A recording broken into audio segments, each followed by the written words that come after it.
Overthinking in der Liebe, Schluss mit Grübeln und Zweifeln, beruhigen Sie Ihre Gedanken, stärken Sie Ihre Beziehung und leben Sie ohne Angst.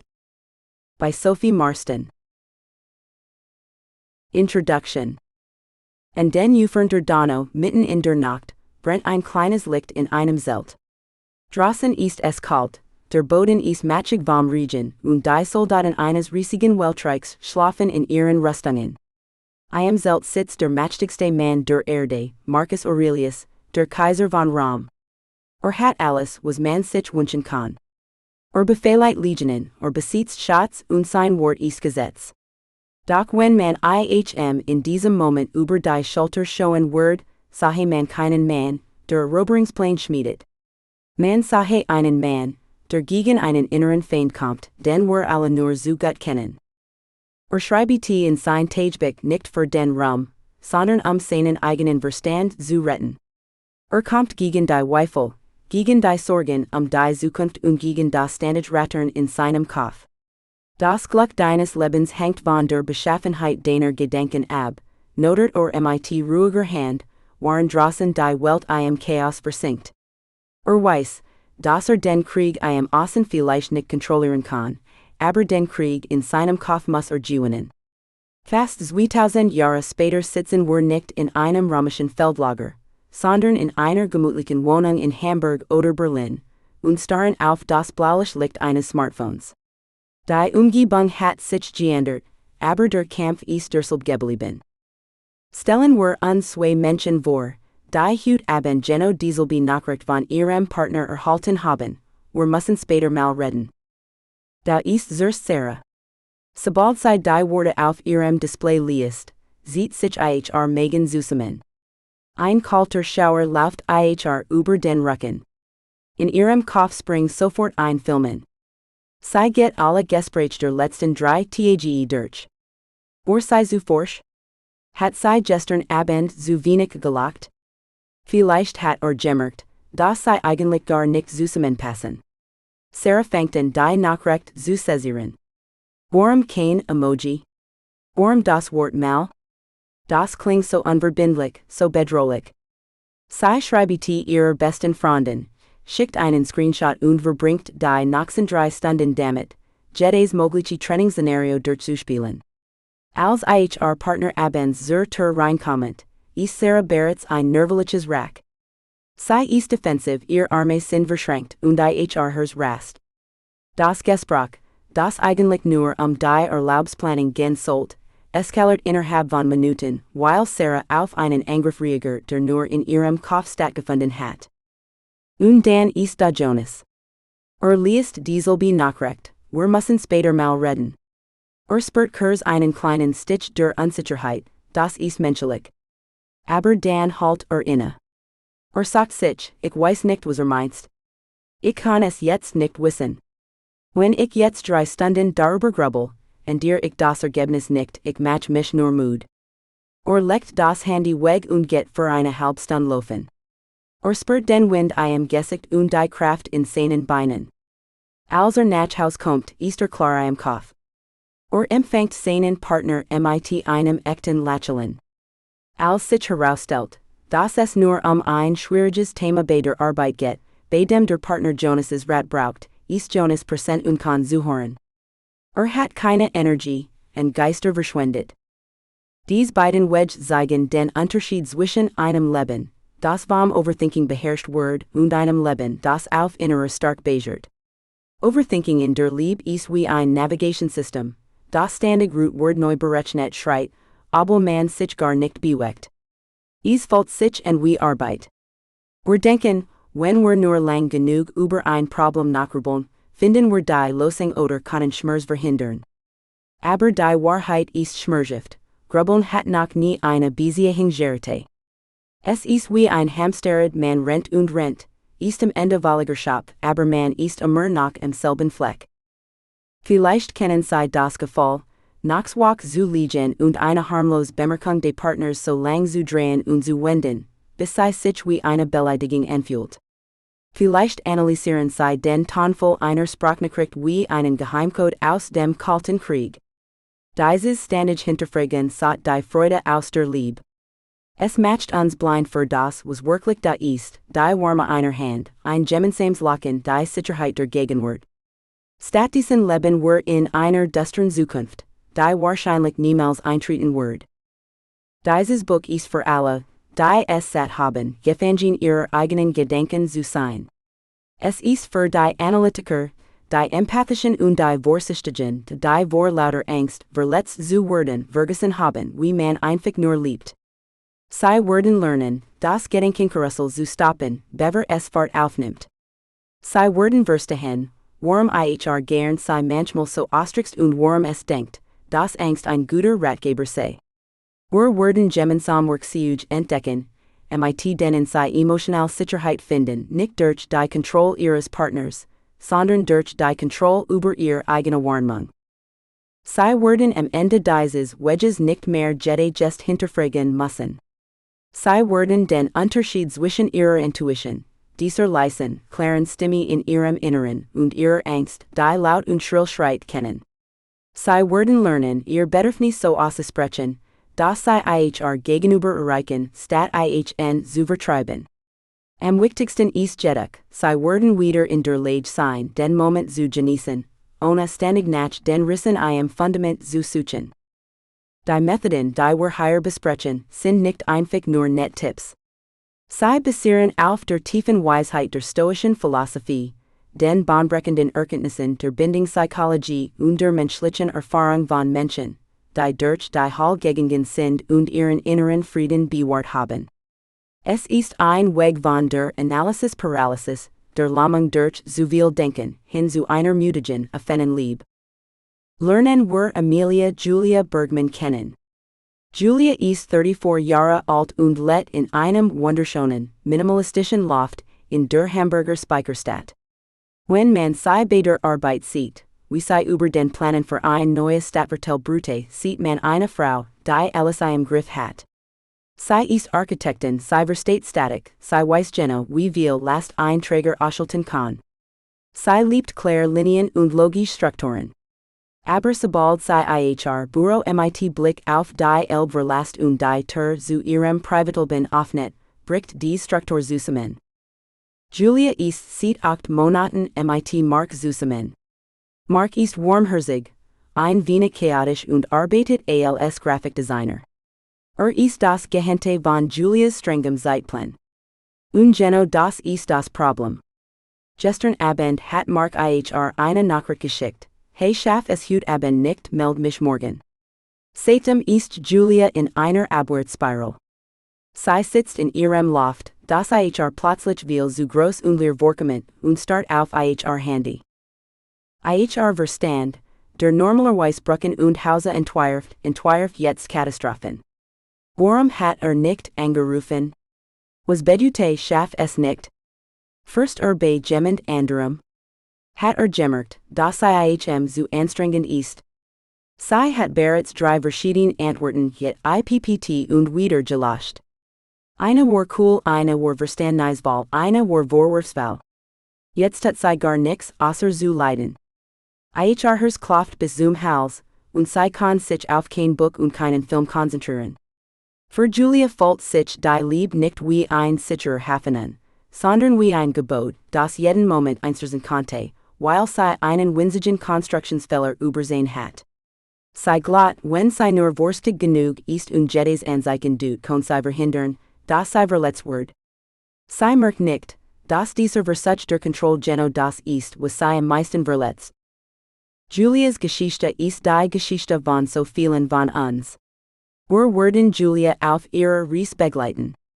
Wir werden sehen, wie sie lernt, die Statik ihrer Liebe neu zu berechnen. Nicht indem sie Mark kontrolliert, sondern indem sie ihr eigenes inneres Fundament stärkt.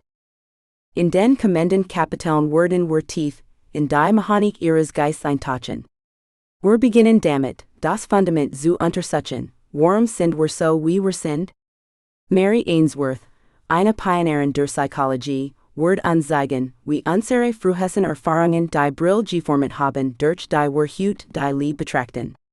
Wir werden verstehen, dass Overthinking oft eine alte Überlebensstrategie ist, die früher einmal Sinn gab, uns heute aber nur noch einem Weg steht. Danich schoen wir uns die Biologie der Ängsten.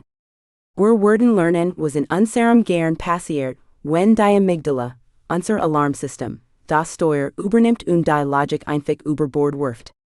Aber wir blieben dort nicht stehen. Wir werden den römischen Kaiser Marcus Aurelius als Mentor nehmen, zu lernen, wie man die Dinge nackt betrachtet, ohne die dramatischen Verkleidungen, die unser Verstand ihnen umhängt.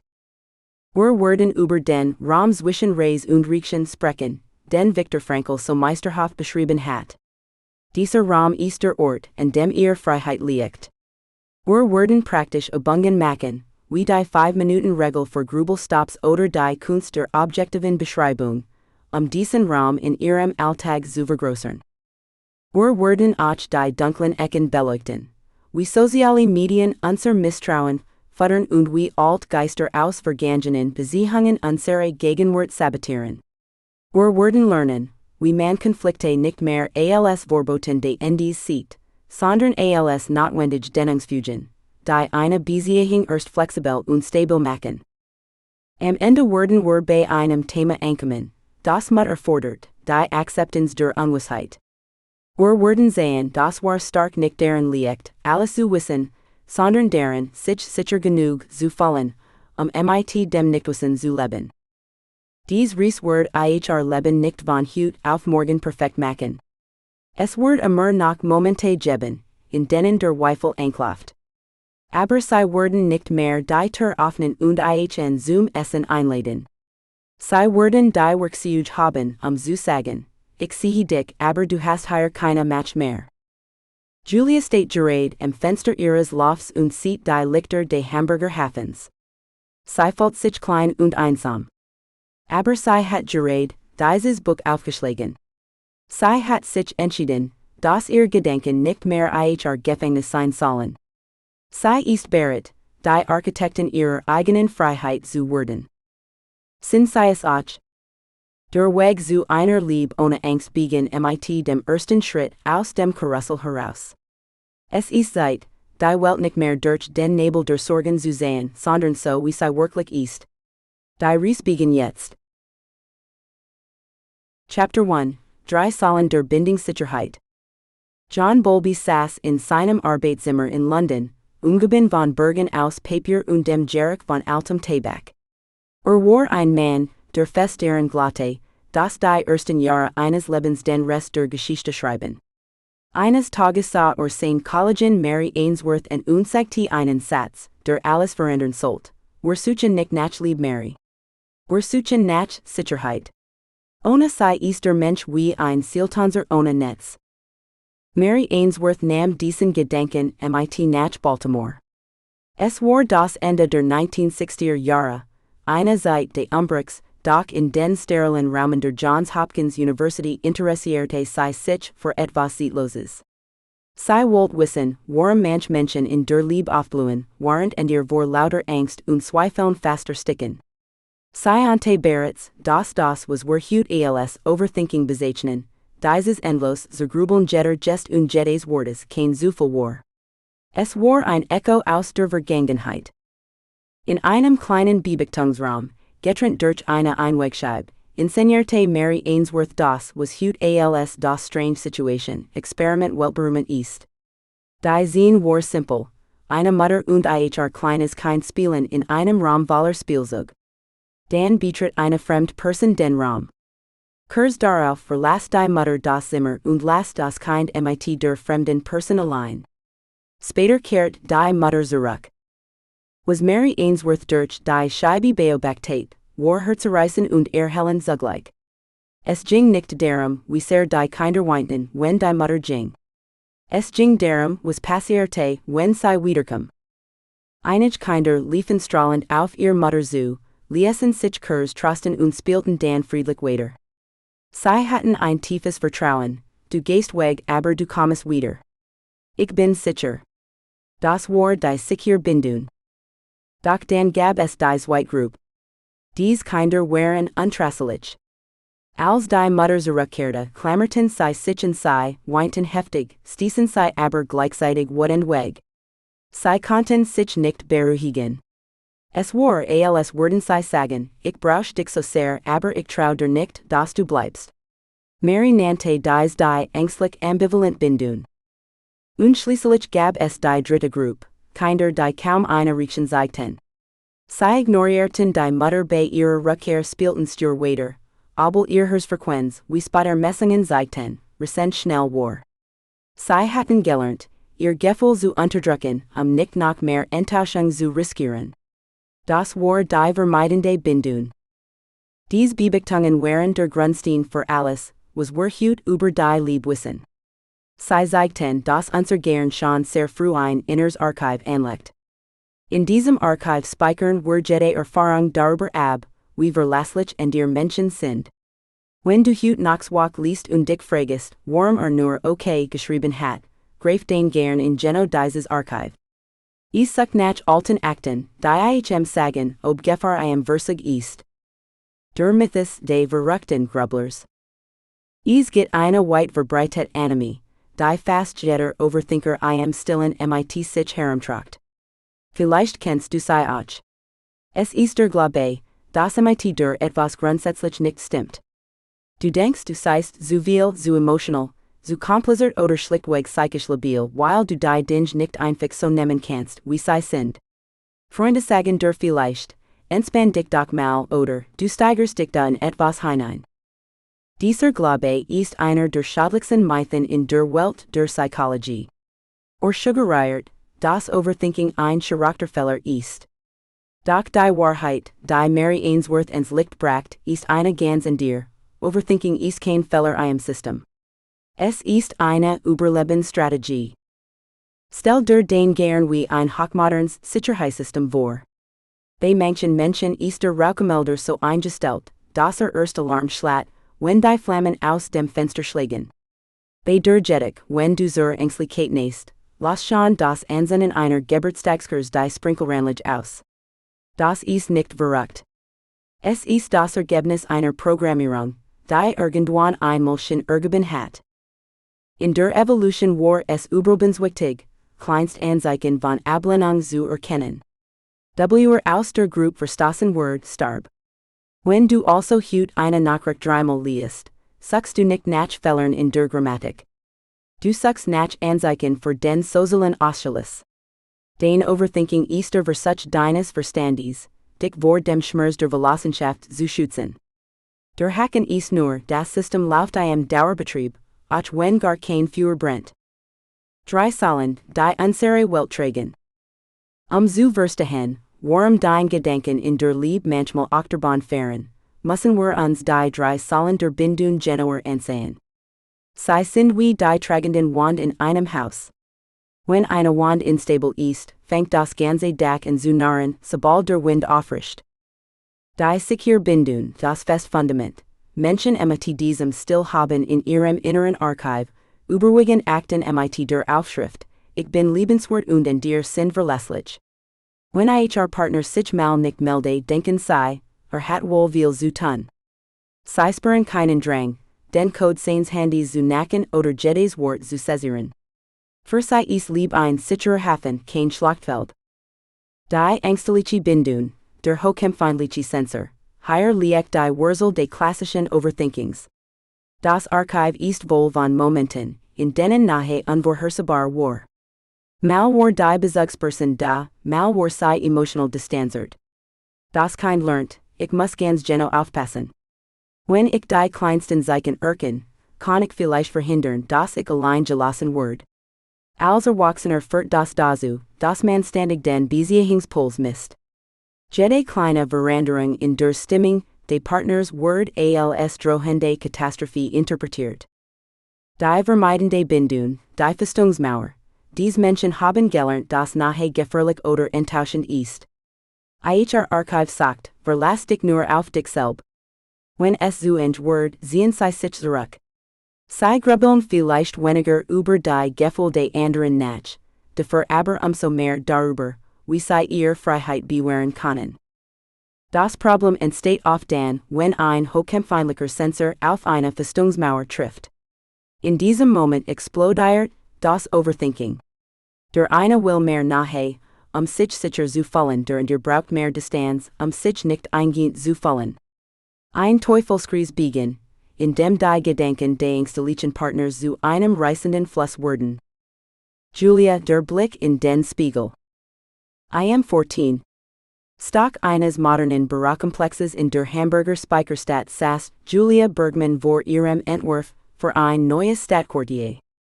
Normalerweise liebte sie die Präzision ihrer Arbeit. In der Architektur gab es klare Regeln, Statik, Belastungsgrenzen, Materialbeschaffenheit. Wenn ein Träger richtig berechnet war, hielt Punkt. Doch in diesem Nachmittag war ihre Konzentration wie weggischt. Auf ihrem Schreibtisch lag ihr Smartphone, das Display dunkel. Mark hatte sich seit dem Morgen nicht gemeldet. Gestern Abend hatten sie zusammen gekocht, und war ungewöhnlich still gewesen. War es das Essen? Hatte sie etwas Falsches gesagt? Hatte gemerkt, dass sie beim Abschied etwas zu fest geklammert hatte? Julia spürt diesen vertrauten Druck in der Brust. Es war, als Word ihr gern einen Supercomputer anwerfen, der Millionen von Szenarien durchgerechnet. Sie öffnet ihren Browser und tippte fast mechanisch Begriff in die Suchmaschine, die sie schon oft gesagt hatte. Doch diesmal stieß sie auf die Arbeit von Mary Ainsworth. Sie las über die strange Situation und hielt inne. Ein Bild stieg in ihr auf, sie als kleines Mädchen, wie sie am Fenster sitzt und wartet, dass ihre Mutter von der Arbeit kommt. Ihre Mutter war eine liebevolle Frau, aber sie war oft erschöpft, launisch und unberechenbar in ihren emotionalen Richtlinien. An manchen Tagen war Julia mit Kussen empfangen, an anderen wurde sie weggeschickt, weil jetzt keine Zeit für so etwas sei. In diesem Moment waren die Elbe draußen grau und schwer vorbeigeflossen, begriff Julia etwas Grundlegendes. Ihr ständiges Grübeln über Marx Nachrichten war keine Charakterschwäche. Es war die Altstrategie des kleinen Mädchens im Fenster. Sie versucht immer noch, die Stimmung der wichtigsten Person in ihrem Leben vorherzusagen, nicht von einer emotionalen Abweichung eiskalt erwischt zu werden. Mein inneres Archiv ist einfach nur Verhalte, flüsterte sie sich selbst zu. Die Erkenntnis war schmerzhaft, aber sie brachte eine seltsame Erleichterung mit sich. Zum ersten Mal seit Wochen fühlt sie sich nicht mehr wie eine wahnsinnige Freundin, sondern wie eine Frau, deren inneres Sicherheitssystem lediglich auf einem sehr alten Betriebssystem lief. Die Biologie der Angst.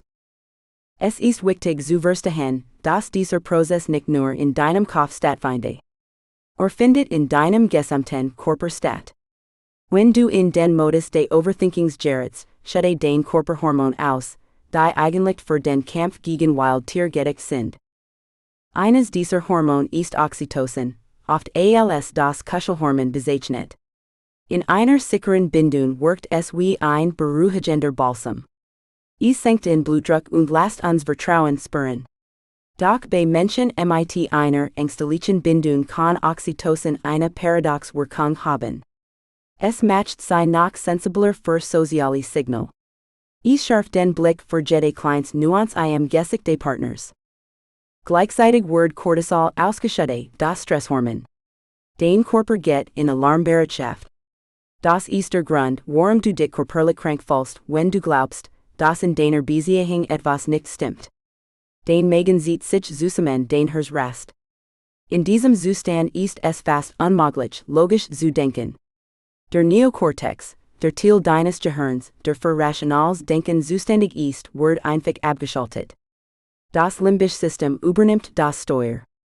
Es ist, als wird man versuchen, ein kompliziertes mathematisches Rätsel zu lösen, worin man von einem Bären gejet wird. Es funktioniert einfach nicht. Das innere Archiv neu sortieren. Mary Ainsworth hat uns nicht nur gesagt, warum wir so sind wie wir sind. Sie hat uns auch eine Tür geöffnet. Die Bindungstheorie besagt nämlich nicht, dass wir für immer Gefangen unserer Kindheit sein müssen.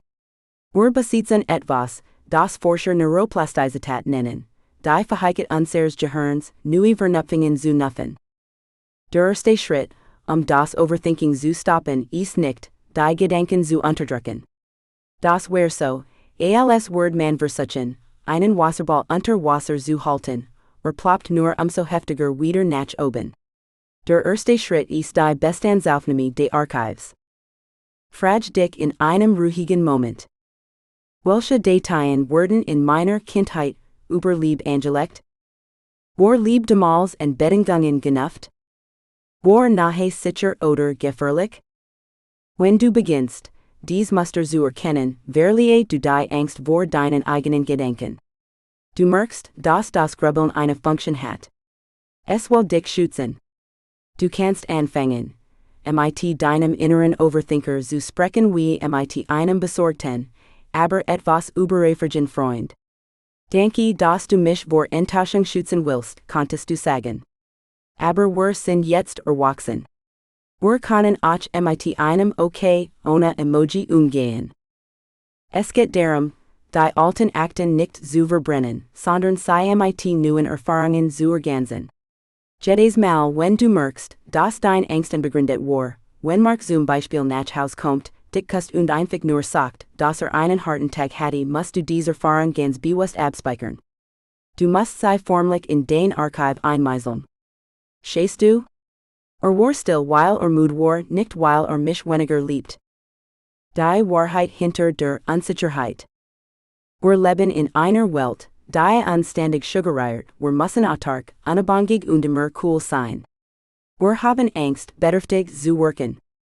Doch die Bindungstheorie lehrt uns das Gegenteil, wir sind soziale Wesen. Wir brauchen einander. Der Drang, sich der Liebe des Partners zu versichern, ist ein zu tiefes menschliches Bedürfnis. Das Problem ist nicht das Bedürfnis in sich, sondern die Art und Weise, wie wir damit umgehen. Overthinking ist der einsame Weg, dieses Bedürfnis zu stillen. Wir versuchen, die Sicherheit in unserem eigenen Kopf zu konstruieren, statt sie im Kontakt mit dem anderen zu finden. Mary Ainsworth sagte einmal, Bindung ist das Band, das zwei Menschen über Raum und Zeit hinweg verbindet. Dieses Band kann elastisch sein, es kann sich dehnen, aber es sollte nicht ständig unter einer Spannung stehen, die es zu zerreißen droht. Wenn du heute das Mal spürst, wie das Gedankenkarussell Fahrt aufnimmt, halt kurz inne. Erinnere dich an den kleinen Beobachtungsraum in Baltimore. Erinnere dich daran, dass das, was du fühlst, eine Sprache der Sicherheit ist. Du bist nicht verrückt. Du bist nur auf der Suche nach dem sicheren Hafen, den jeder Mensch verdient. Das Ziel dieser Reise ist es nicht, nie wieder einen zweifelnden Gedanken zu haben. Das Ziel ist es, der Kapitän deines eigenen Schiffs zu werden, der weiß, wie die Segel setzt, wenn der Wind der Unsicherheit aufrischt. Du hast jetzt begonnen, die Statik deines inneren Hauses zu verstehen. Und sobald man weiß, wo die Risse im Fundament liegen, kann man anfangen, sie zu reparieren. Dein Overthinking ist kein Schicksal. Es ist eine Geschichte, die den gern erzählt, dich zu schützen. Aber du bist der Autor. Und du kannst entscheiden, dass das Kapital nicht von Angst handelt, sondern von dem Mut, wieder zu vertrauen, zuerst dir selbst und dann dem Menschen in deiner Zeit. Wir neigen dazu, die Liebe als etwas Mystisches zu betrachten, das uns einfach passiert. Doch in Wahrheit ist Liebe zu einem großen Teil das, was wir in unseren Köpfen daraus machen. Wenn wir lernen, die alten Geister aus unserem inneren Archiv zu erkennen, geben wir der Gegenwart eine Chance. Wir hören auf, Geister zu jagen und fangen an die Person zu sehen, die wirklich vor uns steht. Das ist der Weg von der Angst zur Sicherheit. Es ist kein Sprint, sondern ein Prozess des Umlernens. Aber jeder Schritt weg vom Grübeln und hin zum echten Fallen ist ein Sieg für den Herz. Du musst nicht alles auf einmal losen. Es reicht, wenn du heute verstehst, dass dein Zweifel eine Herkunft haben, aber keine Zukunft haben müssen, wenn du dich entscheidest, das Archiv neu zu sortieren. Chapter 2: Warum verwandelt die Liebe Logik in Chaos? 12 Millisekunden. Das ist weniger Zeit, als ein Wimpernschlag dauert. Es ist die Zeitspanne, in der sich dein ganzes Leben verändern kann. Zumindest fällt es sich für den gern soen. In genau diesen 12 Millisekunden entscheidet ein kleiner, mandelformiger Teil in deinem Kopf, ob du sicher bist oder ob du den Überleben kämpfen musst. Die Tick nicht in der Wand, sei tickt in deinen Nerven bannen. Wenn du auf den Handy schaust und chase, das dein Partner sieht stunden nicht.